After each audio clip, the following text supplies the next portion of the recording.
Hello అండి. ఈరోజైతే మా ఇంట్లో సంక్రాంతి పండగ పనులు స్టార్ట్ అయ్యాయి. ఈరోజు ఫ్రైడే కదా, మంచి రోజని గౌరమ్మ పెట్టుకుందాం అనుకుంటున్నాను. అందుకే ముందుగా సకినాలు చేస్తున్నాను. సకినాల కోసం నేను ఒక చిన్న గ్లాస్తో బియ్యం తీసుకుని రాత్రి నానబెట్టేసి మార్నింగ్ లేవగానే నీళ్ళు వాడ్చేసి మిక్సీ వేసుకున్నాను. మిక్సీ వేసుకున్న తర్వాత దాంట్లో తగినంత ఉప్పు, కొంచెం నువ్వులైతే కొంచెం ఎక్కువే పడతాయండి.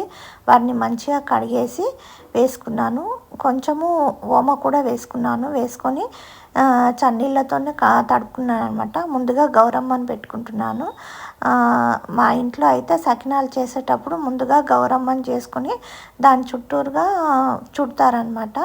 నాకైతే సకినాలు అసలు రావన్నమాట. నేను మా పిన్ని వాళ్ళ ఇంటికి వెళ్ళి పోసుకొని వస్తాను. కాకపోతే గౌరమ్మ పెట్టుకోవాలి కాబట్టి ఈరోజు మంచి రోజు, ఈరోజు గౌరమ్మని పెట్టుకోమనింది మా పిన్ని.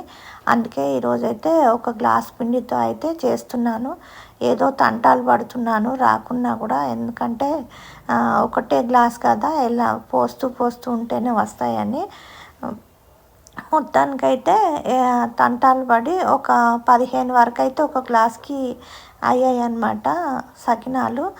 మొత్తానికైతే టాస్క్ లాగా కంప్లీట్ చేశాను సకినాలని. ఇందులో పండుమిర్చి కూడా వేసి చేస్తారు, అవి కూడా చాలా బాగుంటాయి. మొత్తానికైతే నా సకినాలు లాస్ట్కి వచ్చే వరకు కొంచెం బాగానే వచ్చాయి. సకినాలు అయితే కంప్లీట్ అయిపోయాయండి.